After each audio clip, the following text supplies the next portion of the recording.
ஆகையினால் நீங்கள் ஒன்றுக்கும் கவலைப்படாமல் உங்களுடைய எல்லா கவலைகளையும் ஏசப்பா மேலே வச்சுருங்க. அவர் உங்களை ஆதரிக்க வல்லவராக இருக்கிறார். இந்த நாளில் கூட நம்முடைய வேத பகுதியாக இன்றைக்கு வேத தியானத்தில் லூக்கா எழுதின சுவிசேஷம் 10ஆம் அதிகாரம் 1ஆம் வசனத்திலிருந்து 7ஆம் வசனம் வரைக்கும் நம்ம வாசிக்க கேட்கலாம். லூக்கா 10:1-7 வரை. இவைகளுக்கு பின்பு வேற 70 பேரை நியமித்து அவர்களை 2 பேராக அனுப்பினார். அப்பொழுது அவர் அவர்களை நோக்கி, அறுப்பு மிகுதி, வேலையாட்களோ கொஞ்சம். ஆகையால் அறுப்புக்கு எஜமான் தமது அறுப்புக்கு வேலையாட்களை அனுப்பும்படி அவரை வேண்டிக் கொள்ளுங்கள். புறப்பட்டு ஆட்டுக்குட்டிகளை ஓடைகளுக்குள்ளே அனுப்புகிறது போல இதோ நான் உங்களை அனுப்புகிறேன். பணப்பையையும் சாமான் பையையும் பாதரட்சைகளையும் கொண்டு போக வேண்டாம். வழியிலே ஒருவரையும் வினவ வேண்டாம். ஒரு வீட்டிலே பிரவேசிக்கிற போது இந்த வீட்டிற்கு சமாதானம் உண்டாவதாக என்று முதலாவது சொல்லுங்கள். சமாதான பாத்திரன் அங்கே இருந்தால் நீங்கள் கூறின சமாதானம் அவனுக்கு தங்கும். இல்லாதிருந்தால் அது உங்களிடத்திற்கு திரும்பி வரும். அந்த வீட்டிலே தானே நீங்கள் தங்கி இருந்து அவர்களுக்கு கொடுக்கிறவர்களை புசித்து குடியுங்கள். வேலையால் கூலிக்கு பாத்திரவானாய் இருக்கிறான். அல்லேலூயா. ஒரு நிமிஷம் தலைகளை வணங்கி ஒரு ஜெபம் பண்ணுவோம். கர்த்தாவே, நீர் எங்களோடு பேசும் நாங்கள் கேட்கிறோம். எங்கள் ஆத்துமாவை உயிர்ப்பிக்கக்கூடிய வார்த்தையை கொடுங்க. நாங்கள் மண்ணென்று நினைவு கூறுகிறோம் தகப்பனே. நீர் பேசும் நாங்கள் கேட்கிறோம். நீர் பேசும், நீர் பேசும், நீர் பேசும் ஆண்டவரே. நீர் இடைப்படும். இயேசுவின் நாமத்தில் பிதாவே, ஆமென். அல்லேலூயா. அறுப்பு மிகுதி, வேலையாட்களோ கொஞ்சம்.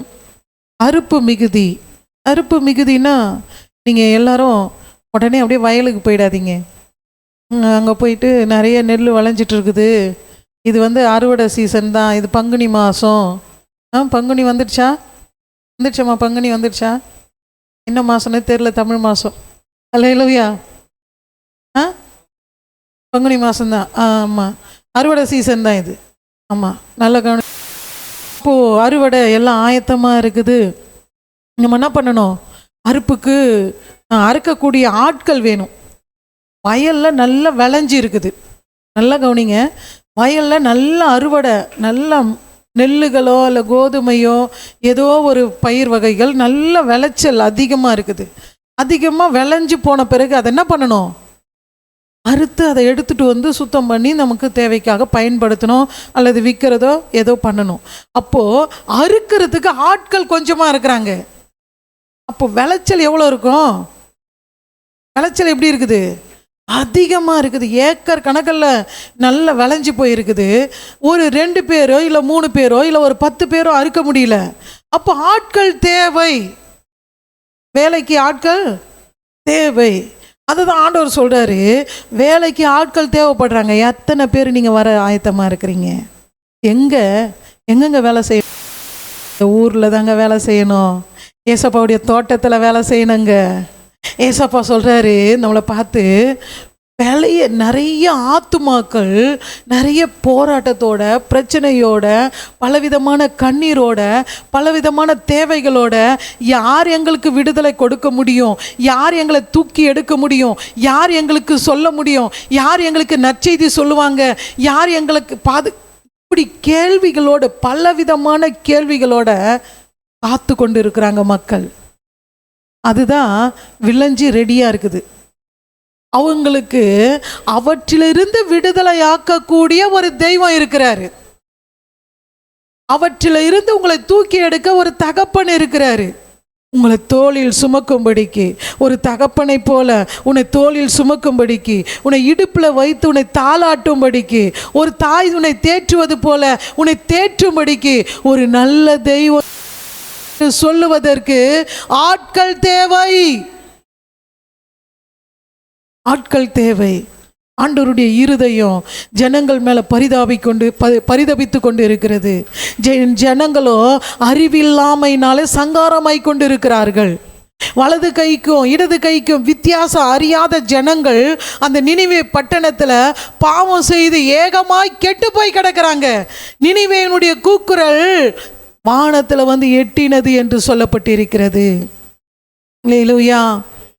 நம்முடைய தேசத்திலையும் நம்முடைய இந்திய தேசத்திலையும் வந்து பார்த்திங்கன்னா அநியாயங்களும் அக்கிரமங்களும் விபச்சாரங்களும் வேசித்தனங்களும் கொள்ளை நோய்களும் பலவிதமான வறுமைகளும் தரித்திரங்களும் ஏகப்பட்ட காரியங்கள் தேவ சமூகத்தில் வந்து கொண்டு இருக்கிறது. அல்லேலூயா. தினம் தினம் நித்தம் நித்தம் என்ன நடக்கும்னு தெரியல. அரசியலாக இருக்கட்டும், அரசாங்கமாக இருக்கட்டும், ஹாஸ்பிட்டல் அல்லது சுகாதாரத்துறையிலையா இருக்கட்டும், எல்லா துறைகளிலும் என்ன நடக்கும், எப்போ என்ன நடக்கும்னு தெரியாமல் இருக்குது.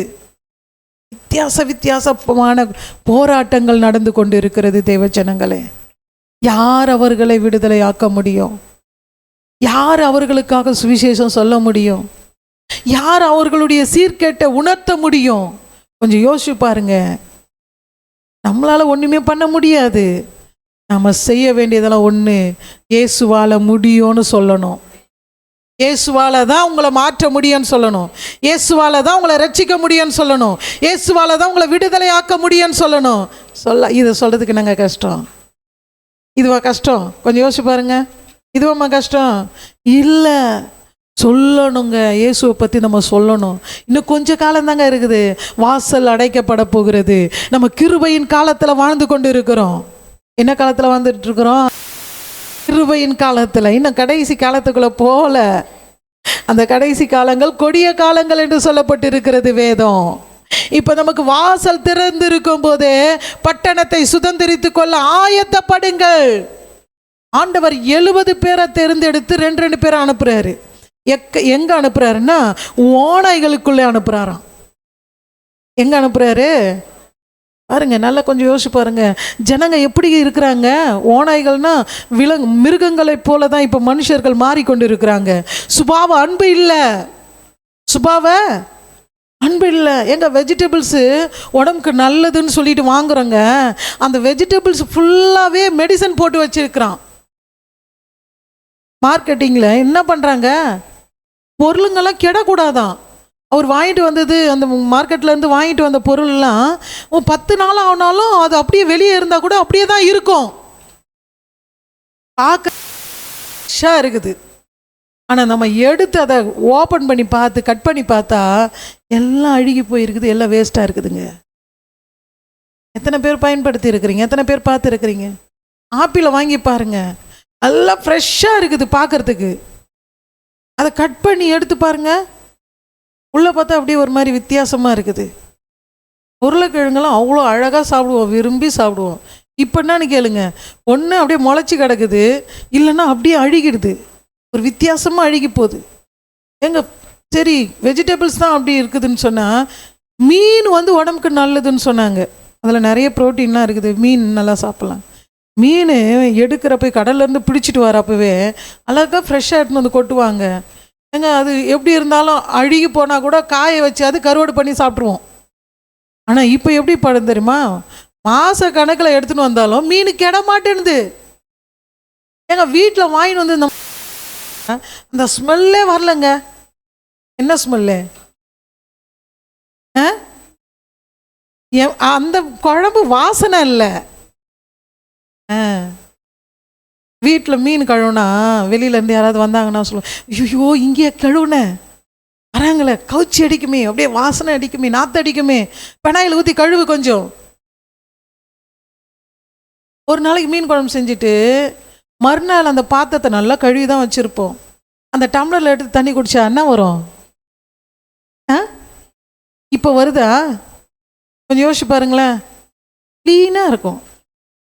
நீங்கள் அங்கேயே கழுவிட்டு நீ வீட்டுக்குள்ளவே எல்லாத்தையும் செஞ்சா கூட அந்த ஸ்மெல்லே இல்லை. காரணம் என்ன? ஃபுல்லாக மெடிசன். என்னவா? மீன் கெடக்கூடாதா? ஆனால் நம்ம உடம்பு தாங்க கெட்டுக்கிட்டு இருக்குது. இன்னைக்கு எத்தனை வியாதி தெரியுமா? நீங்கள் கொஞ்சம் அப்படியே நம்ம ஊரே நம்ம ரெட் ஹில்ஸை திரும்பி பாருங்க, எவ்வளோ பெரிய ஹாஸ்பிட்டல் வந்துருக்குதுங்க. ஒரு 2 டாக்டருங்க இருப்பாங்க எனக்கு தெரிஞ்சு குழந்தையா இருக்கிறப்போ. இவர் இல்லைன்னா அவருன்னு சொல்லுவோம். அங்கே போவோம், அவங்க சில பேருக்கு கைராசி இவர், கைராசி அவருன்னு சொல்லுவாங்க. அவங்க கிளினிக்கும் வந்து ரொம்ப சின்னதாக தான் இருக்கும். இப்போ நினச்சி பாருங்க, இப்படி திரும்பி பார்த்தா பெரிய மாளிகை மாதிரி கட்டி வச்சிருக்கிறாங்க. அங்கே முண்டிமா நகர்லேருந்து இது வரைக்கும் பார்த்தா ஹாஸ்பிட்டலுங்க தாங்க நிறைய பெருகி போயிருக்குது. ஆமாவா இல்லையா? காரணம் என்ன? மெடிசன்.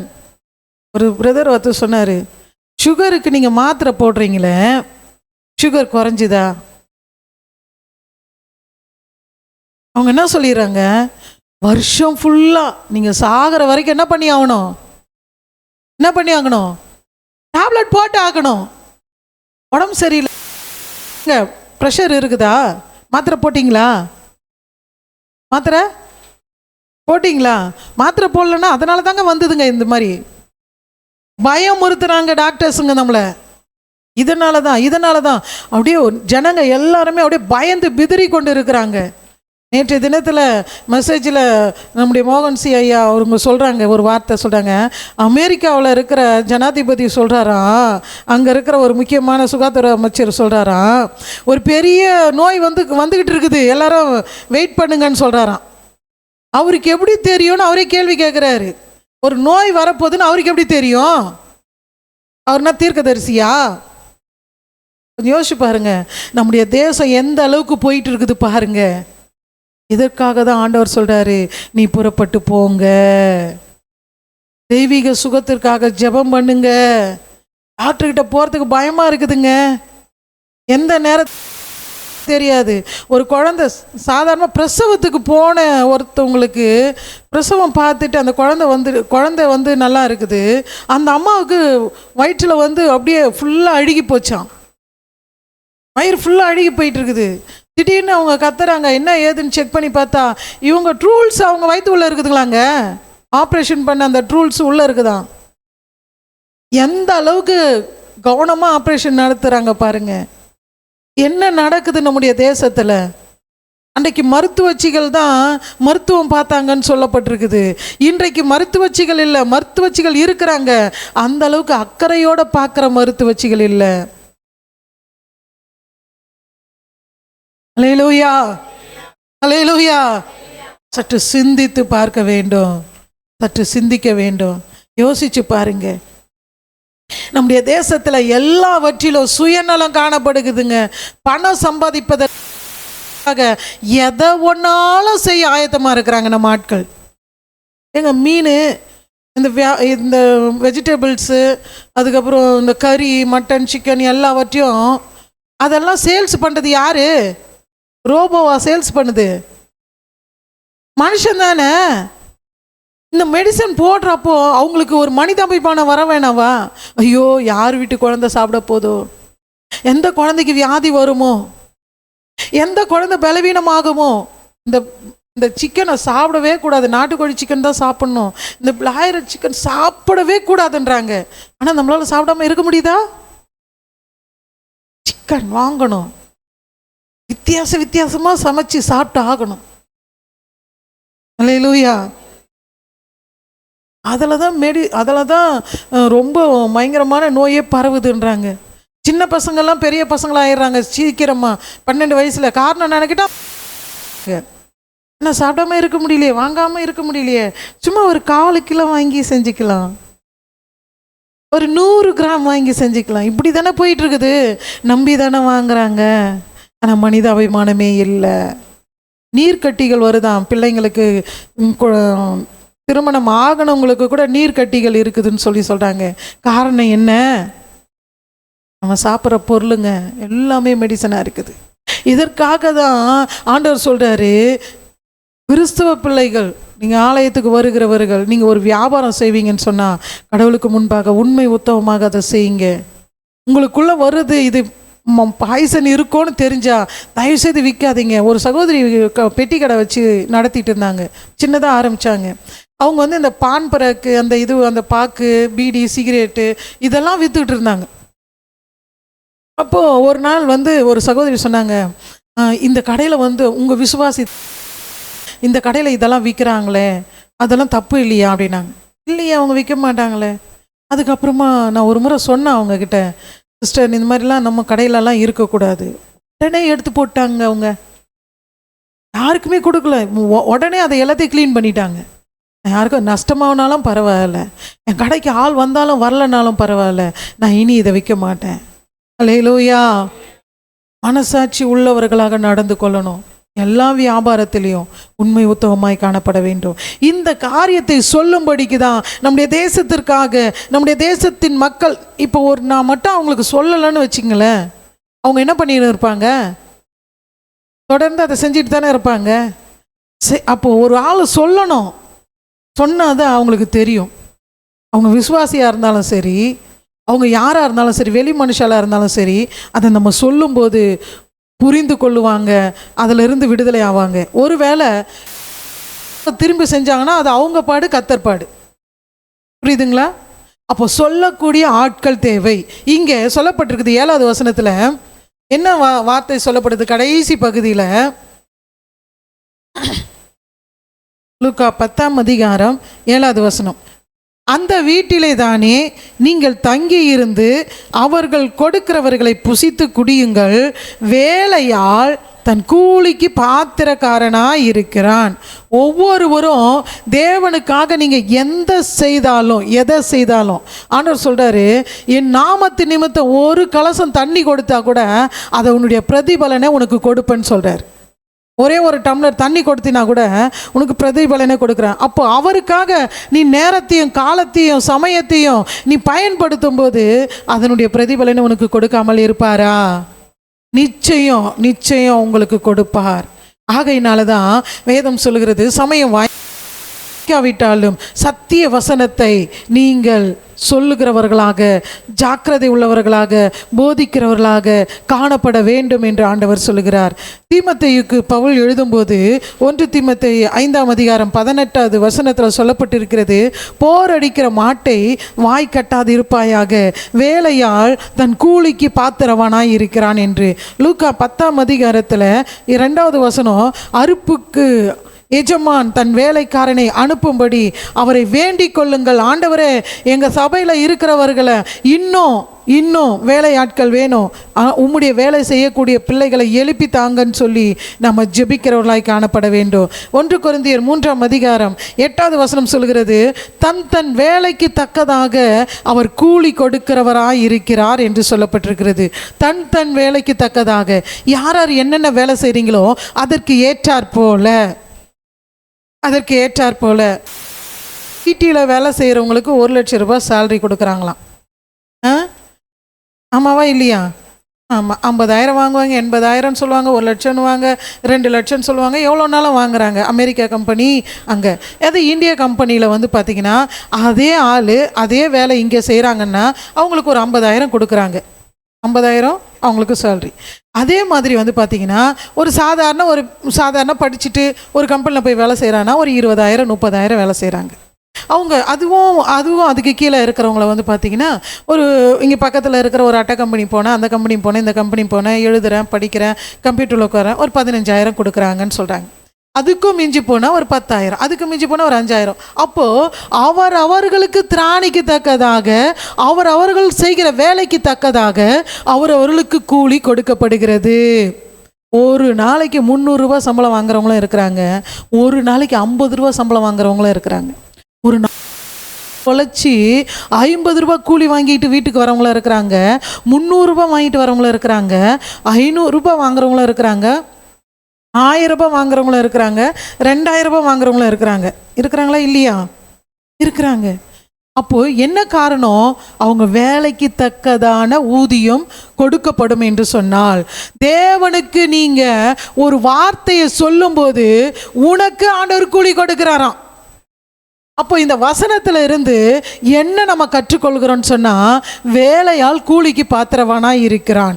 நீங்க உங்களுக்கு தேவன் கொடுக்கிற வேலையை நீங்க செய்யும் போது தேவன் உங்களுக்கும் கூலி கொடுக்க வல்லவராய் இருக்கிறார். அல்லேலூயா. கூலின்னா பணம் நினைச்சிக்காத. பணம் கொடுத்தா தான் ஊழியம் வேலை செய்வேன், பணம் கொடுத்தா அம்மா ஊழியத்துக்கு வந்துடுறேன், பணம் கொடுப்பீங்களா அப்படின்னு கேட்காத.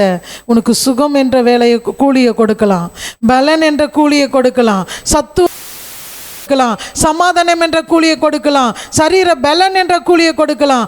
ஆண்டவருடைய கூலிகள் வித்தியாசமானவைகள், வித்தியாசமானவைகள், விதவிதமானவைகள். ஹல்லேலூயா.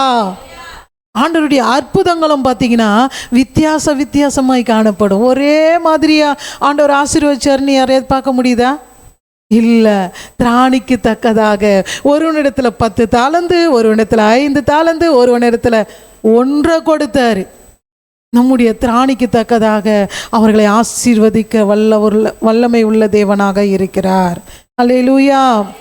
இன்றைக்கு 3 விதமான கூலிக்காரர்களை குறித்து நம்ம பார்க்க போகிறோம். 3 விதமான கூலிக்காரர்கள். நம்ம இப்போ கூலி தான், இந்த கூலிக்காரர்கள் அந்த தலைப்பில் தான் நம்ம பார்க்க போகிறோம். சீக்கிரமாக. ஒடுக்கப்படுகிற கூலிக்காரன். முதலாவது எழுதி கொள்ளுங்க. ஒடுக்கப்படுகிற கூலிக்காரன்.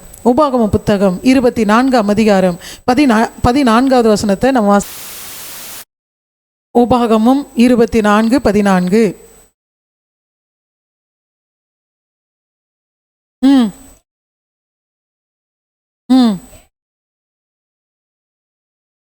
உன் சகோதரிலும் உன் தேசத்தின் வாசல்களில் உள்ள அந்நியரிலும் ஏழையும் எளிமையுமான கூலிக்காரனை ஒடுக்காயாக. ஒடுக்கப்படுகிற ஒரு கூலிக்காரன். இங்கே நல்லா பாருங்க, கூலி வேலை செய்கிறதுக்கும் ஒரு 10 பேர் வராங்கன்னு சொன்னால் அதில் துருன்னு சில பேர் நல்லா ஆக்டிவாக இருப்பாங்க. அவன் வேலையே செய்ய மாட்டான். அவன் என்ன பண்ண மாட்டான்? வேலையே சொல்ல மாட்டான். சும்மா எஜமான் வரப்போ அப்படியே ஆக்டிங் காட்டிக்கின்னு அப்படியே வேலை செய்கிற மாதிரி அப்படியே ஆக்ஷன் காட்டிக்கின்னு அவனை பார்த்துட்டு எஜமான் என்ன பண்ணுவார்? இவர் நல்லா வேலை செய்கிறாருப்பா, இவர் நல்ல மனுஷன் அப்படின்னு சொல்லுவாங்க. சில பேர் நல்லா வேலை செய்யும், எஜமான் வர நேரம் பார்த்து தான் உட்காரும். எஜமான் வரப்போ தான் அது தெரியாது, எஜமான் இந்த நேரத்துக்கு வருவாருன்னு தெரியாது. அந்த நேரம் பாரு உட்காந்துன்னு இருக்கும் பாரு, எஜமான் வந்த உடனே என்ன சொல்லுவார்? இது பாரு சோம்பேறியாக இருக்குது. எல்லாரும் எப்படி வேலை செய்கிறாங்க, இது பாரு தூங்கு மூஞ்சாட்ட தூங்கிக்கின்னு இருக்குது பாரு. எல்லாரும் வசனத்தை எப்படி கேட்குறாங்க, இது தலை மட்டும் பாரு எப்படி குனிஞ்சு போயிருக்குது. அல்லேலூயா. இப்படி தாங்க கெட்ட பேர் வாங்கிடுவாங்க. புரியுதுங்களா? அவங்கள பார்த்து ஒடுக்குறார்களாம், ஒடுக்கி விடுறாங்களாம். இங்கே ஒடுக்கிற சம்பவத்தை குறித்து ஒரு உதாரணம் யாரை பார்க்கலான்னு சொன்னால், யாத்திராகமம் புத்தகம் 3ஆம் அதிகாரம் 9-10 வசனத்தை வாசித்து பாருங்க. யாத்திராகமம் புத்தகம் 3:9.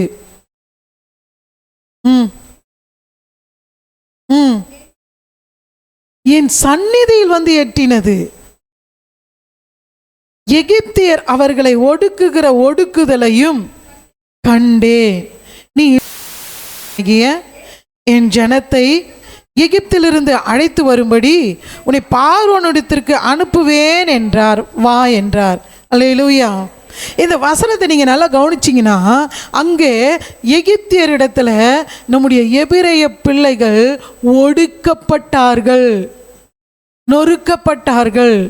அவர்கள் பலவிதமான கஷ்டங்களை அனுபவித்தார்கள். என்ன சம்பவம்? யோசேப்பினுடைய காலத்தில் 70 பேர் யாக்கோபினுடைய பிள்ளைகளாக அங்கே எகிப்திற்கு போனார்கள். அவர்கள் பலுகி பெருகி ஆயிரக்கணக்கான மக்களாக இப்போ பெருகிட்டாங்க. எகிப்தில் யோசேப்பை அறியாத இன்னொரு ராஜா தோன்றினான். அவன் எபிரேயர்களை ஒடுக்க நினைத்தான். அவர்களுக்கு பயந்தான். கர்த்தருடைய பிள்ளைகள் நாளுக்கு நாள் பெருகிக்கிட்டே போகிறாங்களே, இவங்களை இப்படி விட்டால் என்ன ஆகும்? இன்றைய இந்த ஒரு பயம் இருக்கிறது. அல்லேலூயா. இவங்களை இப்படியே விட்டால் இந்த இந்தியாவை கிறிஸ்தவ நாடாகவே மாற்றி விடுவார்கள். இவர்கள் மூல முடுக்கெல்லாம் போயிட்டு சொல்லிடுவாங்க. அதனால தான் சுவிசேஷம் சொல்லாதன்றாங்க. பயம் இல்லைன்னா சொல்லுவாங்களா? ஏன் நீ போய் சொல்லு தைரியமா. நீ போய் உன் கடவுளை பற்றி சொல்லு. மத சுதந்திரம் நம்ம தேசத்தில் உண்டுன்னு பேருக்கு தான் மத சுதந்திரம்னு சொல்கிறாங்க. எத்தனை கிறிஸ்தவர்கள் நொடுக்கப்படுறாங்க, எத்தனை கிறிஸ்தவர்கள் அடிக்கப்படுறாங்க, எத்தனை திருச்சபைகள் உடைக்கப்படுகிறது, எத்தனை பேரை காயப்படுத்துகிறாங்க தெரியுமா? அல்லேலூயா. அவர்கள் எவ்வளவாய் ஒடுக்கினார்களோ அவ்வளவாய் பெருகினார்கள் என்று சொல்லப்பட்டிருக்கிறது. எவ்வளவாய் அவரை ஒடுக்கினார்களோ. ஆண்டவருடைய பிள்ளைகளை யாராக இருந்தாலும் சரிங்க, இந்த ஆட்சியாக இருக்கட்டும் எந்த ஆட்சியாக இருக்கட்டும், யாராக இருந்தாலும் சரி, எந்த அளவுக்கு அவர்கள் மேலே வன்மையாக அவங்க மேலே பாரத்தை தூக்கி தூக்கி சுமக்கக்கூடிய அளவுக்கு அவங்க சுமப்பாங்க. இன்னும் வையின்னு தான் கேட்பாங்களே ஒழிய அதை கண்டு சோர்ந்து போக மாட்டார்கள். ஏன்னா கர்த்தரே அவர்களுக்கு துணையாயிருப்பார். பாருங்க, இவங்களுடைய கூக்குரல் வானத்திற்கு எட்டினதான், வானத்திற்கு எட்டினது. ஐயோ, எங்களை காப்பாற்ற ஒருவரும் இல்லையா, எங்களை ஆதரிக்க ஒருவரும் இல்லையா, யார் எங்களை தூக்கி விடுவார்கள், யார் எங்கள் சுமைகளை சுமப்பாங்க, எங்களுக்கு இதிலிருந்து விடுதலை இல்லையா. குழந்தைகள் பெரியவர்கள் எல்லாருடைய கூக்குரலும் வானத்திற்கு வந்து எட்டினது என்று சொல்லி தேவாதி தேவன் சிங்காசனத்திலிருந்து எழுந்து தேடி பார்க்கிறார். மோசே என்ற ஒரு மனுஷனை பார்க்கிறார். அவரை கண்டுபிடித்து, நீ வா, உன்னை நான் வந்து எகிப்தில் இருக்கிற ஜனங்களை, என் ஜனங்களை பாலும் தேனும் ஓடுகிற அந்த கானானுக்குள்ளே நடத்த போகிறேன், உன்னை கொண்டு தான் நடத்த போகிறேன், நீ வான்னு சொல்லி கூப்பிட்டாரு. அல்லேலூயா. நீ வான்னு சொல்லி கூப்பிட்டுன்னு போறாரு. அங்கே என்ன நடக்குது கிட்ட போயிட்டுனால ஒரே ஒரு சம்பவத்தை மட்டும் உங்களுக்கு சொல்கிறேன், கவனிச்சு பாருங்க. இவர் மோசை போயிட்டு ஆரோனை கூட்டிக்கிட்டு இவர் கூப்பிட்ட உடனே மோசை வரல. நல்லா கவனிங்க. மோசை கூப்பிட்ட உடனே வைலட் ஊழியத்துக்கு வந்துருமான்னு சொன்னால், இல்லைம்மா நான் வரலம்மா, கொஞ்சம் வேலை இருக்குதும்மா, கொஞ்சம் இதை செட்டில் பண்ணணுமா அதை செட்டில் பண்ணணுமா, எல்லாத்தையும் முடிச்சுட்டு வரேன். சரி, வெயிட் பண்ணுறாரு ஆண்டவர். அதே சகோதரர்களில் சொன்னால் சாம்சன் பிரதர் கோச்சிக்க மாட்டார். பிரதர் வாங்க பிரதர், ரிட்டையர்ட் ஆகிட்டோடனே நான் வந்துடுறேன். நம்ம வந்து இப்படி தான் நாளை அப்படி போடுவோம். ரிட்டையர்ட் ஆன பிறகு என்ன ஆச்சு, உடம்பு சரியில்லைம்மா எனக்கு இப்போ. அதை தான் சொன்னோம், நல்லா இருக்கிறப்பயே வாங்கன்னா வந்தாங்களா? முடியல. இப்போ உடம்பு முடியல, ஆனால் ஊழியம் செய்கிறாரு. நடக்க முடியல, ஆனாலும் ஓடுறாரு கர்த்தருக்காக. முடியல தான். நான் சொல்கிறேன், நமக்கு நல்ல பலன் இருக்கும்போது ஆண்டவர் கூப்பிட்றப்பவே, இந்த பாலகுரு இருக்கிறார் பாரு, சொல்லவே வேணாம். அந்த ஞாயிற்றுக்கிழமைன்னா மிஸ் பண்ணாத ஆள், வேலைக்கே போக மாட்டேன்னு பொறுத்தனையோடு இருந்த மனுஷன் என்ன பண்ணார், ரைஸ் மில்லுன்னு அப்படியே நைட்டும் பகலும் அப்படியே கட்டிக்கினே இருந்தார். அப்படியே ஞாயிற்றுக்கிழமை கூட ஃபஸ்ட் ஆராதனைக்கு வந்து கொஞ்ச நேரம் உட்காந்துட்டு அதுக்கப்புறம் ஓடுவார். அதுக்கப்புறம் பார்த்தாங்க, கொஞ்ச நாள் ஆச்சு, ஒரு பலவீனம் அவருக்குள்ளே வந்தது. அந்த ஓனரே பார்த்தாரு, ஐயா இந்தாங்க ஐயா, இவ்வளோ நாளாக நீங்கள் ஓட்டுனீங்க, நல்லா ரைஸ் மில்லை நல்லா அழகாக ஓட்டி என்னை நல்லா பாதுகாத்து வந்தீங்க, இந்தாங்க உங்களுக்கு கொடுக்க வேண்டியதை நான் கொடுக்குறேன், நீ போயிட்டு வா, பாய் டாட்டா சொல்லிட்டார். அல்லேலூயா. முடியல, உடம்பு முடியலன்னா உலகம் ரிஜெக்ட் பண்ணும், ஆனால் உன்னதை ரிஜெக்ட் பண்ண மாட்டார். அல்லேலூயா. முடியல, காலு முடியல, என்னால் ஒரு அடி கூட நடக்க முடியல. அவர் என்ன பண்ணார், வீட்டில் இருக்கவும் என்னால் முடியல, வேலைக்கு போன மனுஷன்ல, டெய்லி வேலைக்கு போயிட்டு வந்தேன். இன்றைக்கி என்னால் வீட்டில் முடியல, நான் சர்ச்சில் வந்து ஜெபம் பண்ணுறேன், அவ்வளோதான், எனக்கு அதான் ஊழியம், எனக்கு நான் வேறு எதுவும் செய்ய முடியாது. நான் வா அருகிறவரை யாரையும் புறம்பே தள்ளுகிற தேவனே அல்ல. இன்றைக்கு உங்களுக்கு சொல்லுகிறேன், ஆண்டவர் கூப்பிடும் போதே வந்துடணும். இந்த மோசை போயிட்டு ஆரோனும் மோசையும் 2 பேரும் போயிட்டு பார்வோனிடத்தில் பேசுகிற உடனே பார்வோனுக்கு ஒரு கோபம் வந்துடுச்சு. இந்த ஜனங்கள்லாம் சோம்பேறியான ஜனங்க. இந்த அதிகாரத்தை நீங்கள் வீட்டில் போய் படித்து பார்த்தீங்கன்னா ரொம்ப அருமையான வார்த்தை சொல்லப்பட்டிருக்குது. 5வது அதிகாரம் 5ஆம் அதிகாரத்தில், கர்த்தருடைய பரிசுத்த நாமத்திற்கு மகிமை உண்டாகட்டும், 6வது வசனத்திலிருந்து நீங்கள் படித்து பாருங்கள். 5வது வசனத்திலிருந்து படிங்க. பின்னும் பார்வோன், இதோ தேசத்தின் ஜனங்கள் மிகுதியாக இருக்கிறார்கள்,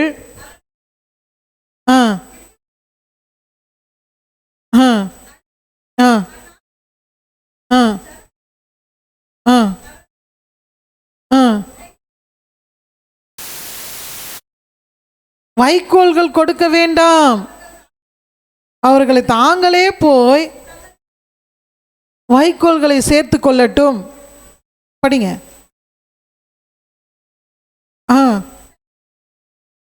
சொல்லுங்கள், குறைக்க வேண்டாம்.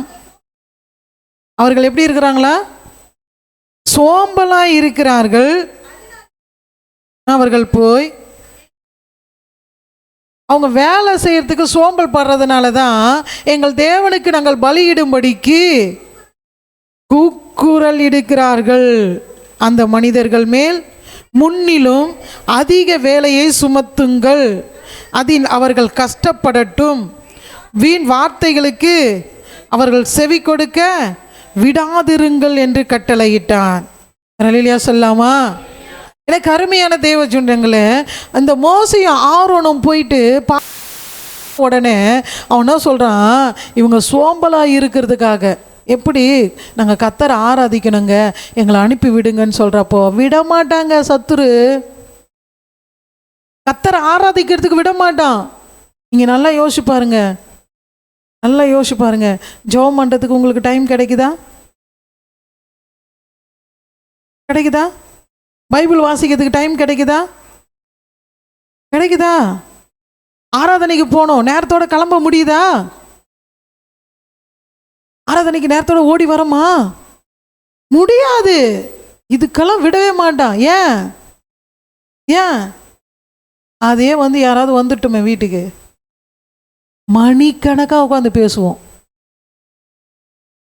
அக்கா உங்ககிட்ட பேசுறது டைமே போலக்கா, அப்படியே எப்படி போயிடுச்சு பாருங்களேன். பாருங்க, ஐயோ நான் இன்னும் சாப்பாடு கூட செய்யலையே, எங்கள் வீட்டுக்கார் வந்துடுவாரு, எங்கள் பசங்க வந்துடுவாங்களே. பேசுறதுக்கு முக்கியத்துவம் கொடுப்போம், ஆனால் இதற்கெல்லாம் நேரமே இருக்காது. ஏன்னா அவன் உங்களை பிடிச்சி வச்சுட்டு இருப்பான். அப்படியே அங்கே பிடிச்சி வச்சுன்னு இருக்கிறான். அப்படியே போவாதே, இன்னும் கொஞ்சம் நேரம் ஆகட்டும், அப்புறமா போகலாம், இதை செய்யலாம், அப்படி பண்ணலாம் அப்படின்னு சொல்லி என்ன பண்ணுறான்னா பிடிச்சி வச்சுட்டு இருக்கிறான். ஜாக்கிரதையாயிருங்க. என்ன நடக்குதுங்க? ஆண்டவர் அப்படியே விட்டுடல, அவன் சுமைகளை சுமத்துறவன். இங்கே அதே அதிகாரம் 5ஆம் அதிகாரத்தில்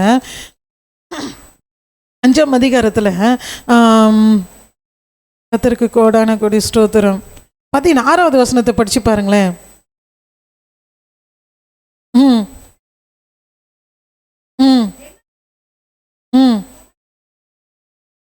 ம் நாங்கள் அடிக்கப்படுகிறோம் என்றார்கள். அடிச்சாங்கங்க. மேலே செங்கலை நீங்கள் கண்டிப்பாக கொடுத்தோணும். எதுக்கு? ஆராதனைக்கு போகக்கூடாது, கூடாது, ஆராதனைலாம் பண்ணக்கூடாதுங்க. நீங்கள் சோம்பேறி ஐயா மாற போகிறீங்க. அங்கே போயிட்டு சும்மா எதுக்கு உட்காந்துட்டு வரீங்க? டைம் எதுக்கு வேஸ்ட் பண்ணுறீங்க? அல்லேலூயா.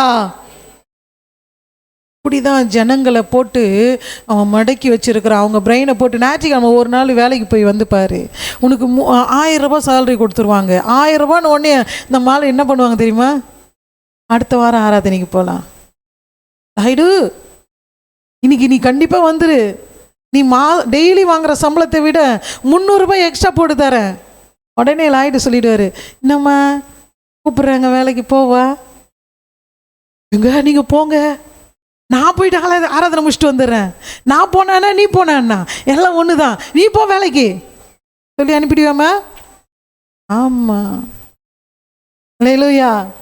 நம்ம பிரதர் பாண்டியன் இருக்கிறாரு, ஒரு புது ஆர்டர் இன்னைக்கு ஞாயிற்றுக்கிழமை கொடுத்துறோம்ப்பா, ஞாயிற்றுக்கிழமை தான் தொடங்கணும் சரிங்களா? என்ன பண்ணுவீங்க? ஃபஸ்ட் ஆராதனைக்கு வந்து போயிடுறோமா? ஆக மொத்தத்தில் ஆராதனைக்கு வந்துட்டு போகிறோமா இல்லையா? திருப்தி. அல்லேலூயா. ஓய்வு நாளை அசட்டை பண்ணக்கூடாதான், ஓய்வு நாளைக்கு முக்கியத்துவம் கொடுக்கணுமா, சொந்த பேச்சை கூட பேசக்கூடாதான். அல்லேலூயா. நீங்கள் ஒரு தீர்மானமாக இருங்க இந்த வருஷத்தில், அப்போ தான் சோதனை நிறைய வரும். நீங்கள் எடுக்கிறீங்க பற்றியா தீர்மானம், அப்போ தான் உன்னை சோதிக்கிறதுக்காகவே நடக்கும். இதெல்லாம் ஜெயிப்பீங்க. கர்த்தர் ஜெயம் கொடுக்க வல்லவராக இருக்கிறார். அல்லேலூயா. நடக்கிற சம்பவம் என்ன இங்கே? என்ன நடக்குது இவங்களுக்குள்ள? நிறைய பாரத்தின் மேலே பாரத்தை போட்டு அடுக்கி ஜனங்க சோர்ந்து போனாங்க. எனக்கு அருமையான தேவனுடைய பிள்ளைகளே, இந்த கூக்குரலை தான் தேவன் கேட்டார்.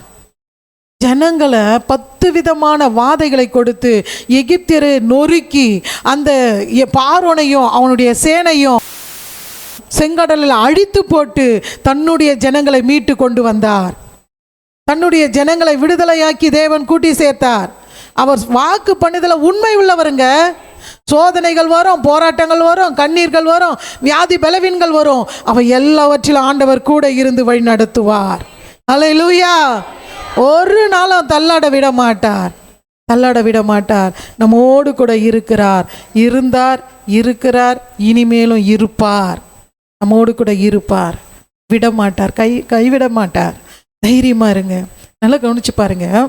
இவர்களை விடுவிக்கும்படி இவர்களுடைய கூக்குரல் வானத்திற்கு தேவ சமூகத்தில் வந்து எட்டினது. அங்கே நினிவே பட்டணத்தினுடைய கூக்குரல் எங்கே வந்துச்சு? ஆண்டவருடைய சமூகத்தில் வந்துச்சு. இவர்களும் எங்களை காப்பாத்துங்க. அங்கே வந்து ஜனங்கள் வந்து தவறுகளினாலே, மீறுதல்கள் நிமித்தம் அவங்க தேவ கோபம் நினிவே பட்டணத்தின் மேலே மூள போகிறது. புரியுதுங்களா? தேவன் வந்து அவங்க அந்த நினிவே பட்டணம் முழுவதுமாக அழிக்க வேண்டும் என்பதற்காக அவர் ஒரு திட்டம் போடுறாரு. அதுக்கு தான் ஒரு தீர்க்கதரிசி அனுப்புகிறாரு, நீ போய் அவங்களுக்கு எச்சரித்து சொல்லு. நான் நினைக்கிறேன், உடனே அழிச்சிட வேண்டியது தானே நினிவே பட்டணத்தை, உடனே அப்படியே போயிட்டு அடிச்சிட வேண்டியது தானே. நம்முடைய தகப்பன் எவ்வளோ அன்புள்ளவர் பாருங்க. ஒரு எச்சரிப்பு சத்தம் கொடுத்து பார்க்கலாம், ஒரு வாய்ப்பு கொடுத்து பார்க்கலாம்.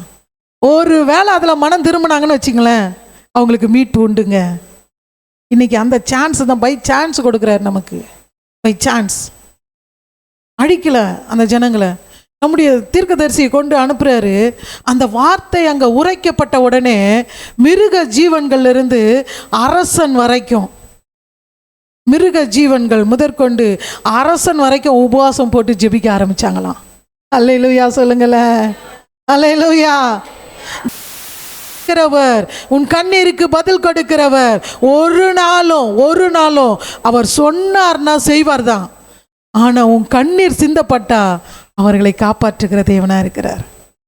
மிருக ஜீவன்கள் முதற்கொண்டு மனிதர்கள் வரைக்கும் பாதுகாக்கப்பட்டாங்க. புரியுதுங்களா? பை சான்ஸ் கொடுக்கிறார் ஆண்டவர், பயன்படுத்திக்கிங்க.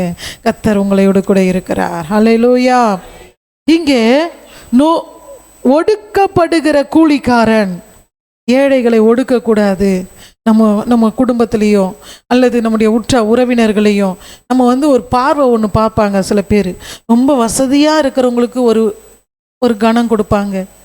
வேதத்தில் கூட யாக்கோப்பு சொல்லப்படுகிறது, யாக்கோப்பு நிருபத்தில் சொல்லப்பட்டிருக்குது. ரொம்ப கொஞ்சம் நல்லா வசதியாக வரவங்கள சேரில் உட்கார வைப்பாங்க, வாங்க வாங்க இங்கே உட்காருங்கன்னு சொல்லி.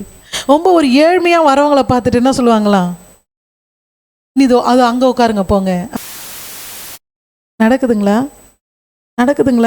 இது ஆலயத்திலேயே நடக்குது. நிறைய ஆலயங்கள்லேயே நல்லா நீட்டாக ட்ரெஸ் பண்ணிட்டு வரவங்களுக்கு நல்ல ஒரு மரியாதை கொடுப்பாங்க.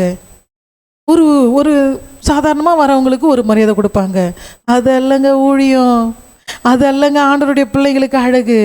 ஆண்டவர் எல்லாரையும் பட்சபாதம் இல்லாமல் நேசிக்கிறார். அல்லேலூயா.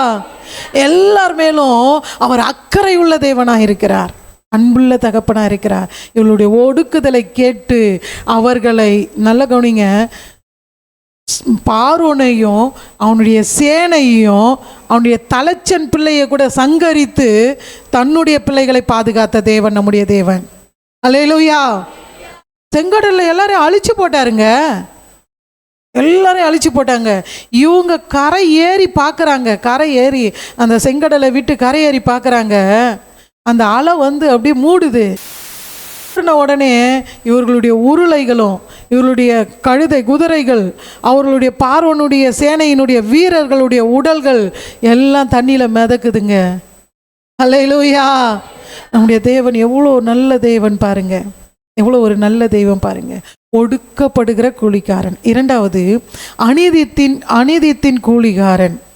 அநீதித்தின் கூலிக்காரன். 2 பேதுரு 2ஆம் அதிகாரம் 5வது வசனம் 22வது வசனம் 15 22 வரைக்கும் நம்ம வாசிக்க கேட்கலாம். வசனத்தை மட்டும் சீக்கிரம் வாசிங்க, சீக்கிரமா முடிக்கலாம். 2 பேதுரு 2ஆம் அதிகாரம் 15வது வசனம்.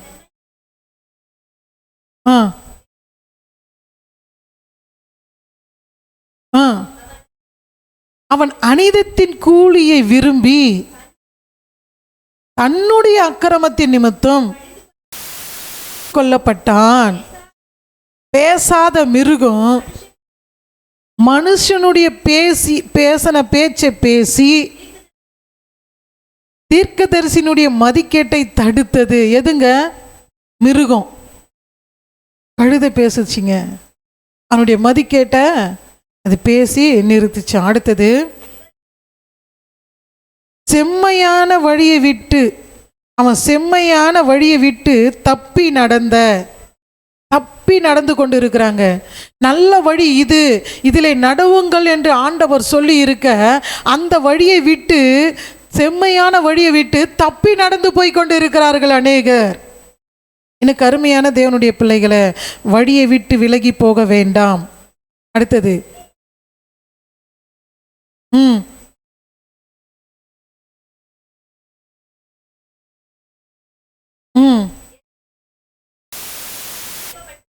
அவர்களுக்கு அந்த மாதிரி செம்மையான வழியை விட்டு விலகி போகிறவர்களுக்கு காரிருளே வைக்கப்பட்டிருக்கிறது. அடுத்தது, வஞ்சகமாய் நடக்கிறவனிடத்தில் இருந்து அரிதாய் தப்பினவனிடத்தில் இவர்கள் அகந்தையான வீண் வார்த்தைகளை பேசி மாம்ச இச்சையிலும் காம விகாரத்திலும் அவர்களை தந்திரமாய் பிடிக்கிறார்கள். தேவையில்லாத வார்த்தைகளை பேசுவாங்க, தேவையில்லாத காரியங்களை பேசி பேசி அவங்கள எப்படியாவது மயக்கி அவங்கள வீணான காரியங்களை கொண்டு போய் விட்டுறாங்க. அடுத்தது, தாங்களே கேட்டுக்கு அடிமைகளாய் இருந்தும்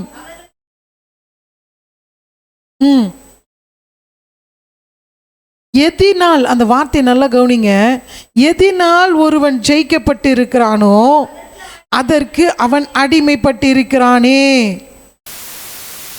கேட்டுக்கு அடிமைகளாய் இருந்தும் அவன்கிட்டயே நிறைய கெட்ட பழக்கம்லாம் இருக்கும். அதில் அவனுக்கு நிறைய கெட்ட பழக்கங்களாக இருந்து அவர்களுக்கு சுயாதீனத்தை வாக்குத்தத்தம் பண்ணுகிறார்கள்.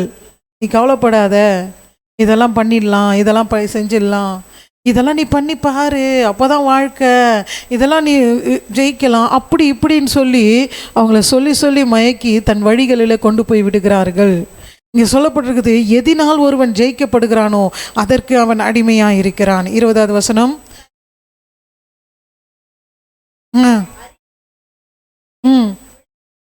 உலகத்தின் அசுத்தங்களுக்கு தப்பின நீங்கள் மறுபடியும் அவைகளில் சிக்கிக்கொண்டு ஜெயிக்கப்பட்டால் அவளுடைய பின்னிலைமை முன்னிலைமையிலும் கேடுள்ளதாயிருக்கும். அசுத்தங்களுக்கு தப்பிச்சு தான் இங்கே ஓடி வந்திருக்கிறோம்.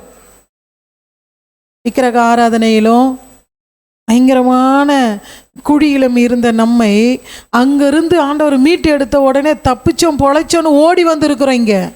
ஆனால் இங்கே வந்து மறுபடியும் அதில் போய் நம்ம சிக்கி கொண்டா நம்முடைய பின்னிலைமை முன்னிலைமையிலும் கேடுள்ளதாக இருக்கும்.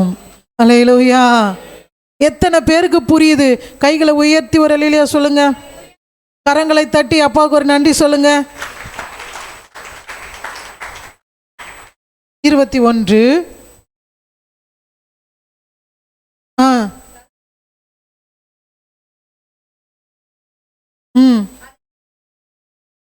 பரிசுத்த கற்பனையை விட்டு விலகுறதை பார்க்கிலும் அதை அறியாதிருந்தார்களானால் அவர்களுக்கு நலமாய் இருந்திருக்கும். கற்பனை என்ன சொல்லுகிறது? 10 கட்டளை என்ன சொல்கிறது? நியாயம் என்ன சொல்லுகிறது? தேவன் என்ன சொல்லி இருக்கிறாரு? இதையெல்லாம் தெரிஞ்சு ஒருத்த மனுஷன் மறுபடியும் அந்த பாவத்தில் போய் விழுந்து கொண்டே இருக்கிறான்னு சொன்னால் அவனை பார்த்து சொல்கிறார், ஆண்டவர் சொல்கிறாரு, நீ ஆண்டவரை ஏற்றுக்கொள்ளாமல் இருக்கிறதே மேலு. புரியுதுங்களா? ஆண்டவர் அதை விட அறியாமலே உலகத்தில் எத்தனையோ பேர் இருக்கிறான். அவனா மாதிரியே நீயே இருந்துட்டு இருந்தனாவே நல்லா இருந்திருக்கும். அல்லேலூயா, அல்லேலூயா. கர்த்தருடைய பிள்ளைகள் எச்சரிக்கையாக இருக்க வேண்டும். 22வது வசனத்தில் சொல்லப்பட்டிருக்குது பாருங்க.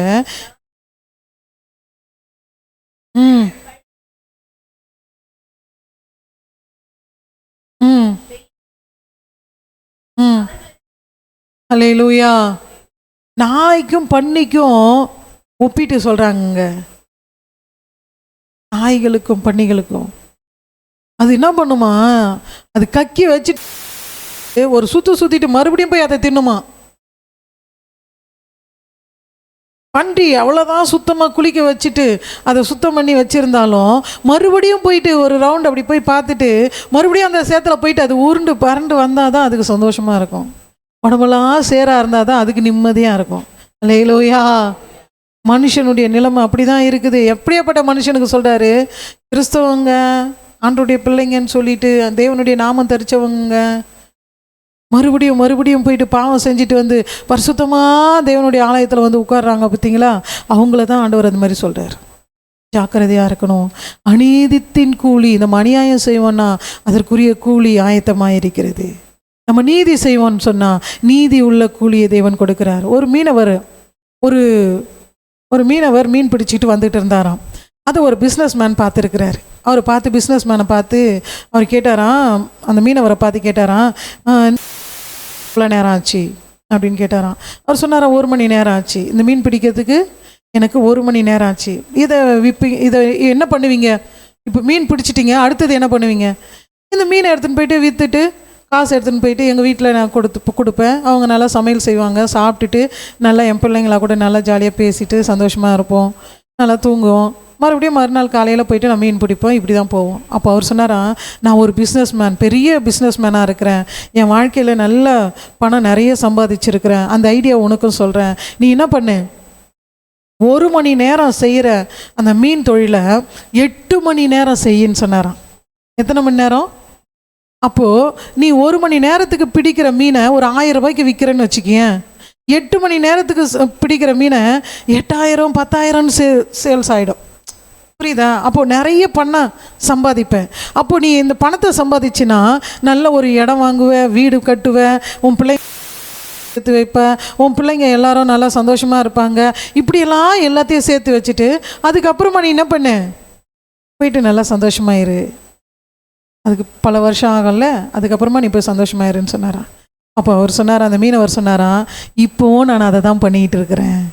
இப்போவும் நான் சொல்கிறது புரியுதா உங்களுக்கு? நம்மளுக்கு கொஞ்சம் வருமானம் இருந்தாலும் நம்ம குடும்பத்தோட சந்தோஷமாக இருக்கிறோம் பாருங்க, வயசான பிறகெல்லாம் அந்த சந்தோஷம் கிடைக்காதுங்க. நிறைய குடும்பத்தில் அப்பாவுக்கு பேசுறதுக்கு நேரம் இல்லை குழந்தைங்க கிட்ட, அம்மாவுக்கு பேசுறதுக்கு நேரம் இல்லை குழந்தைங்க கிட்ட. நிறைய நம்ம சபையில் இல்லை, ஆண்டவர் கிருபையில் நிறைய பேர் என்ன பண்ணுறாங்க, சிட்டி சைட்லலாம் அப்பாவும் வேலை செய்வார், அம்மாவும் வேலை செய்வாங்க. குழந்தைங்க யார் பாதுகாப்பாங்க? ஆயாம்மா. அவங்க வீட்டில் வேலை செய்கிற வேலைக்காரங்க தான் பாதுகாக்கிறாங்க. அந்த மாதிரி குழந்தைங்களுக்கு எப்போ எங்கள் அப்பா பார்ப்பேன் நான். அப்பா வந்து குழந்தைங்க தூங்குறப்போ வேலைக்கு போவாங்க, நைட்டு தூங்குறப்போ தான் வீட்டுக்கு வந்து சேருவாங்க. அப்போ அந்த குழந்தைங்களுக்கு அந்த முகம் கூட மறந்து போயிடும். அப்படியெல்லாம் சேர்த்து வச்சு அந்த குழந்தை வளர்ந்த பிறகு அது மதிக்காது. அப்பா அம்மாவுக்கு ஒரு மரியாதை கொடுக்காது. அது என்ன பண்ணும், அப்பா அம்மாவை வளர்ந்த பிறகு அவங்களுக்கு ஒரு வியாதி பலவீனம் வந்துச்சுன்னா நல்ல வசதி வாய்ப்பாக இருக்கும், நல்லா படிக்க வச்சுட்டாங்க, நல்லா வேலைக்கெல்லாம் அனுப்பிட்டாங்க. அம்மா நீ முதியோர் இல்லத்துக்கு போயிடு, அப்பா நீங்கள் எங்கே போயிடுங்க, உங்களை வச்சு என்னால் பராமரிக்க முடியாது. ஏன்னா அந்த பாசமே அதுக்கு தெரியாது. ஒரு அப்பா அம்மாவை பராமரிக்கணுன்ற அந்த நாலேஜ் அதுக்கு இல்லாத போயிடுமே. இதுதாங்க நடந்து கொண்டு இருக்கிறது. இது அநீதித்தின் கூலி. அல்லேலூயா. பிள்ளைங்களை கூட நீங்கள் தயவுசெய்து நான் சொல்கிறேன், நீங்கள் தப்பாக நினைக்காதீங்க, நீங்கள் யாரும் அது மாதிரி இல்லைன்னு நினைக்கிறேன். உங்கள் பிள்ளைங்களை சத்தியத்தில் வளர்த்து விடுங்க. அவனுங்க சின்ன ஒரு அப்பா அம்மா வீட்டுக்கு வந்திருந்தாங்க, குழந்தை பயங்கர சேட்டை, அவன் ஒரே ஒரு செகண்டு கூட நிற்க மாட்டான்றான். இதை போய் எடுக்கிறான், அதை போய் எடுக்கிறான், அதை உடைக்கிறான், இதை தள்ளுறான், இதை பண்ணுறான், அப்படி பண்ணிக்கிட்டு இருக்கிறான். அவங்க எப்படா அந்த வீட்டை விட்டு வெளியே போவாங்கன்ற மாதிரி இருக்குது, அவ்வளோ சேட்டை பண்ணுது. அப்போது காரில் வரோம், ஐயா என்ன சொன்னார், தம்பிடா ஒரு பாட்டு ஒன்று பாடுறா அப்படின்னாரு. அவன் எடுத்தான் பாருங்க, ஒரு சினிமா பாட்டு பாடுறான்.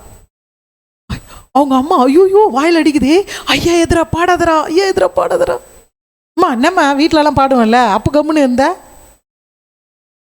அவன் சொல்கிறேன், என்னம்மா வீட்டில் பாடுறப்ப கம்முன்னு இருந்தேன், இங்கே வந்து ஐயா எதிர பாடினேன். அங்கிள் நான் வீட்டில் கூட இருந்தாலும் பாடுவேன் நான் இப்படி சொல்கிறாங்க. எனக்கு சிரிப்பு நான் தாங்க முடியல. அப்போ வீட்டில் ஒழுங்காக வச்சா தானே இங்கே வந்து ஒழுங்காக இருப்பாங்க. சொல்லி கொடுத்தா தானே. அவங்க சொல்கிறாங்க, ஒரு வார்த்தை சொல்கிறாங்க, வாங்கன்னு சொல்லிட்டு அவங்க சர்ச்சுக்கே போகிறது இல்லையா, சர்ச்சுக்கே. இப்போ அவங்க அப்பா சொல்கிறாரு, இவன் சர்ச்சுக்கு போனால் தானே அவங்க குடும்பம் ஆசீர்வாதமாக இருக்கும். என் பையன் சர்ச்சுக்கு போகிறான், என் பையன் நல்லா இருக்கிறான், என் பொண்ணு, அது பொண்ணு, அந்த அப்பா பேசுகிறாருல அவங்க பொண்ணு, அது இவன் சர்ச்சுக்கே போக மாட்டான், குழந்தை குட்டிங்கன்னு சொல்லிட்டு இவன் சர்ச்சிலே இருப்பாங்க. இன்றைக்கி வந்து கஷ்டமாக இருக்குது, பிரச்சனையாக இருக்குது, எனக்கு உதவி செய்யுங்கன்னா கர்த்தர் உதவி செய்யட்டும், நீ கர்த்தர்கிட்ட கேட்டு பெற்றுக்கோன்றார். அல்லேலூயா. இதாங்க நியாயத்தின் கூலி, அநீதித்தின் கூலி. எதுன்னு தெரியுதா?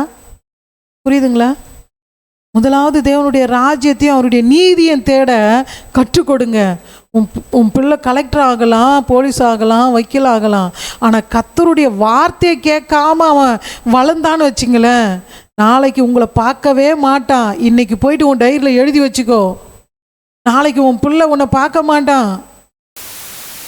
ஏன்னா வேத வசனத்தின்படி தன் பிள்ளைகள் வளர்க்கப்பட்டால் ஒழிய அந்த அன்பிற்குள்ளாக அவர்கள் வருவார்களை ஒழிய, சத்தியத்தில் நடக்காத பிள்ளை தகப்பனுக்கும் தாய்க்கும் கீழ்ப்படியாது. இப்போ கீழ்ப்படிஞ்சிருக்கும், ஏன்னா சின்ன பையனாக இருக்கிறான்ல, இதுனா கீழ்ப்படிவான், அவன் படிப்பான், நல்லா வளருவான், பெரியவனாக ஆவான். அவன் வளர்ந்த பிறகு அழகாக அவங்கள பிடிச்சின்னு போயிட்டு எங்கே வெளியே விடணுமோ அங்கே விட்டுட்டு வந்துடுவான். அல்லேலூயா. ஒரு அப்பாவும் அம்மாவும் சண்டை போட்டுக்கினாங்களாம்.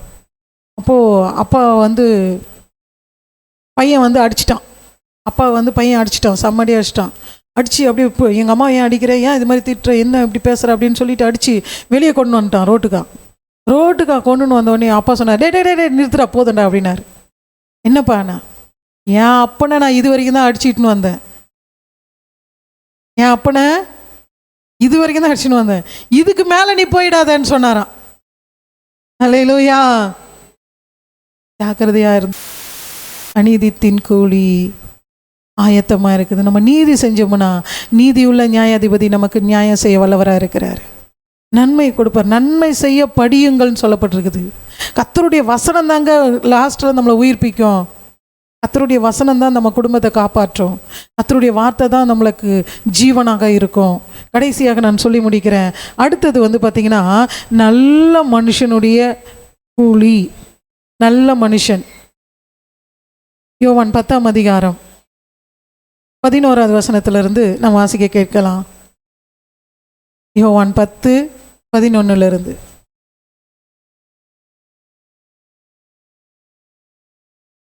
நானே நல்ல மேய்ப்பன், நல்ல மேய்ப்பன், நல்ல மேய்ப்பன் தன் ஆடுகளுக்காக ஜீவனையே கொடுக்கிறான். படிங்க. மேய்ப்பனா இராதவனும், நல்ல கவனிங்க, ஆடுகள் தனக்கு சொந்தம் இல்லாததுனால கூலியால் ஓநாய்கள் வருவதை கண்டு ஆடுகளை விட்டு ஓடி போகிறவனாயிருக்கிறான். ஆடுகள் நமக்கு ஏன் சொந்தம் கிடையாது? அவன் எதுக்கு வேலை செய்கிறான்? கூலிக்கு வேலை செய்கிறவன். அவன் என்ன பண்ணுறான்? ஓநாய்கள் வந்த உடனே, ஓநாய்கள் நம்ம பீறிட போகுது, ஆடு போனால் போட்டோம், ஆடு நம்மள்தான் அதுக்குன்ட்டு. நிறைய பேர் இப்படி தாங்க. நமக்கு தன்னுடைய பொருள்னு சொன்னால் அது ரொம்ப கருத்தாக பார்த்துப்பாங்க. சர்ச்சு பொருள்னு சொன்னால் சர்ச்சு பொருள் தானே. ஒருத்தர் சொல்லுவாங்க, ஆவிக்குரிய கடன் மாம்சத்திற்குரிய கடன் சொல்லுவாங்க. அவங்க வீட்டுக்கு கடன் இருக்குது, அதனால் கடனுக்காக ஜெபம் பண்ணுங்க அப்படின்னு. இப்போது ஐயா சொல்லுவார், எங்களுக்கு தான் கடன் இருக்குது அப்படின்னு சொல்லுவார். அதெல்லாம் உங்களுக்கு ஆவிக்குரிய கடன். யாராவது வந்து கொடுத்துட்டு போயிடுவாங்க, எங்களுக்கு யார் கொடுப்பாங்க? நாங்கள் தான் சம்பாரித்து நாங்கள் தான் கடன் கொடுக்கணும். அல்லேலூயா. அக்கறை கிடையாதுங்க, அக்கறை இல்லை. நான் சொல்கிறேன், சபையை ஒருத்தன் நேசிக்கிறான்னா அவன் குடும்பம் ஆசீர்வதிக்கப்படும். சபையை ஒருத்தன் கட்டுறான்னு சொன்னால் அவன் குடும்பம் கட்டப்படும். ஆசீர்வாதம் எங்கே இருக்குதுன்னா நீங்கள் போகிற சபையில் தான் இருக்குது. நீங்கள் யாராக இருந்தாலும் சரி, நீங்கள் எந்த அளவுக்கு உங்கள் சபையை நேசிக்கிறீங்களோ அந்த அளவுக்கு உங்கள் குடும்பம் கட்டப்பட்டு இருக்குங்க, கட்டப்பட்டு இருக்கும். செக் பண்ணி பாருங்க. சாலமோன் ராஜா தேவனுடைய ஆலயத்தை முதலாவது கட்டினாரு. தேவன் அவனுக்கு அரண்மனையை கட்டி கொடுத்தார். அல்லேலூயா. ஆலயத்தை கட்டுறதுல சாலமோன் அவ்வளோ தீவிரமாக இருந்தார். அவன் அரசாட்சியில் ஒரு நாள் கூட யுத்தம் பண்ண மாதிரி காணவே காணோம். பாருங்க, அவனுக்கு யுத்தங்கள் வரவே இல்லை. ராஜாக்கள்லாம் யாரும் வந்து அவர்கிட்ட சண்டை போட்ட மாதிரியே தெரியல. மற்ற ராஜாக்கள்லாம் சண்டை போட்டாங்க, சின்ன ராஜாவிலிருந்து பெரிய ராஜா வரைக்கும் சண்டை போட்டாங்க. ஆனால் சாலமோனுடைய அப்படி அல்லங்க. ஏன்னு கேட்டால், முத்துக்களும் தங்கமும் வைடூரியத்தினால ஆலயத்தை அலங்கரிக்க வேண்டும் என்று வாஞ்சையாக இருந்தாராம். அல்லேலூயா. ஆலயத்தை நேசிக்க கற்றுக்கொள்ளுங்க. ஆலயத்தின் மேலே பிரியமுள்ள பிள்ளைகளாக காணப்படுங்க. உங்கள் வாழ்க்கையும் ஆசீர்வதிக்கப்படும். தன் ஆடுகள் சொந்தம் இல்லாததுனால கூலிக்கு வேலை செய்கிறவன் அதை விட்டு ஓடிடுவான். அதை விட்டு என்ன பண்ணுறான்? நீங்கள் கூலிக்கு செய்கிறவர்களாக இருக்காதீங்க. என்னுடையது, தேவனுடையதெல்லாம் யாருது? பிதாவுடையதெல்லாம் அவர் பிள்ளைகளாகிய நமக்கு தானே. நமக்கு தானே தேவன் நித்திய ஜீவனை கொடுத்துருக்கிறாரு. அவர் யாருக்காக அடிக்கப்பட்டார்? நமக்காக தானே நொறுக்கப்பட்டாரு. அப்போ தேவனுடையதெல்லாம் நமக்குரியது. அப்போ தேவனுக்கு சொந்தமானதெல்லாம் நமக்கு சொந்தமானது. அதை நாம தான் பாதுகாத்து கொள்ள வேண்டும். அவருடைய வேலையை செய்வதற்கு நம்ம ஆயத்தப்பட வேண்டும். அடுத்த வசனம் படிங்க.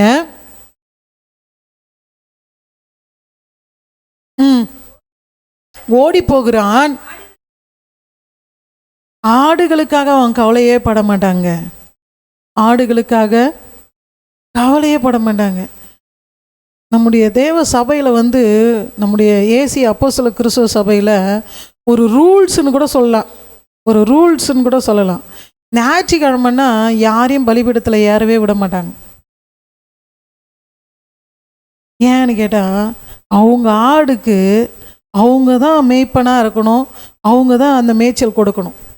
ஆடுகளுடைய நிலைமையை வந்து மேய்ப்பனுக்கு மட்டும்தான் தெரியும், தெரியாது. அவங்க வரவங்க வந்து அந்த வாரத்துக்கான செய்தியை கொண்டு வருவாங்க. எதுக்கு? ஆசீர்வாதம், ஆசீர்வாதம், நீ நல்ல ஆசீர்வாதமாக இருப்ப. ஒரு நாள் வந்து என்ன பண்ணுவாங்களாம்? நல்ல எலும்புகளும் நல்ல பிரியாணி மாதிரி இருக்கும். பிரியாணி தான் மூக்க பிடிக்க சாப்பிட்டா என்ன ஆகும்? கொலாப்ஸ் ஆகிடும் வயிறு. அல்லேலூயா. அதனால் அந்த ஒரு தாட்டு இருக்கவே இருக்காது. நிறைய சபைகளை நீங்கள் போய் பாருங்கள். மற்ற நாட்களில், விசேஷ நாட்களில், இன்றைக்கி கூட காலையில் ஒரு போதகர் வந்தார். அம்மா என்னை ஒரு நாள் கூப்பிடுங்கம்மா, இவ்வளோ ஜனங்க வராங்களே, இன்னும் ஒரு நாள் கூப்பிடுங்கம்மா அப்படின்னாரு. கூப்பிட்றோம். ஒரு விஷயம் சொல்கிறோம் பாஸ்டர். ஏசிய நம்ம சபைகளில் மட்டும் ஞாயிற்றுக்கிழமை யாருமே வெளியிலேருந்து கூப்பிட்றதில்ல. எங்கள் தலைமை சபையிலேருந்து வருவாங்க. அவன் தலைமை சபையில் இருக்கிறவங்க ஊழியக்காரங்க வந்து செய்தி கொடுப்பாங்க. மற்றபடி வேறு யாரையுமே அலோவ் பண்ணதே இல்லை. அல்லேலூயா. மற்ற கூட்டங்கள், விசேஷ கூட்டங்கள் வாங்க, அப்போ செய்தி கொடுக்கலாம். இப்பெல்லாம் கிடையாது. அத்த நல்லவ. ஏன்னா ஆடுகளுக்காக ஜீவனை கொடுக்க மேய்ப்பனுக்கு மட்டும்தாங்க முடியும். நான் ஒரு காரியத்தை உங்களுக்கு சொல்கிறேன், நல்லா கவனிங்க. தாவீதினுடைய வாழ்க்கையில் ஒரு சம்பவம் நடக்குது. 17ஆம் அதிகாரம், 1 சாமுவேல் 17ஆம் அதிகாரம் 32வது வசனத்துலேருந்து 37வது வசனம் வரைக்கும் வாசிச்சு பாருங்க. 1 சாமுவேல் 17. ரொம்ப சீக்கிரமாக எடுக்கிறீங்க, எப்படி அது?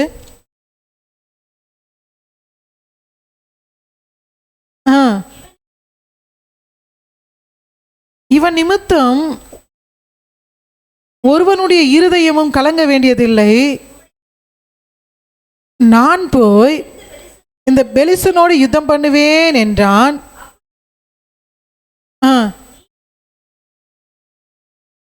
உன்னால் ஆகாது, நீ ரொம்ப சின்ன பையன், அவன் இருக்கிறான், அவன் பெரிய சோல்ஜர்ஸ்.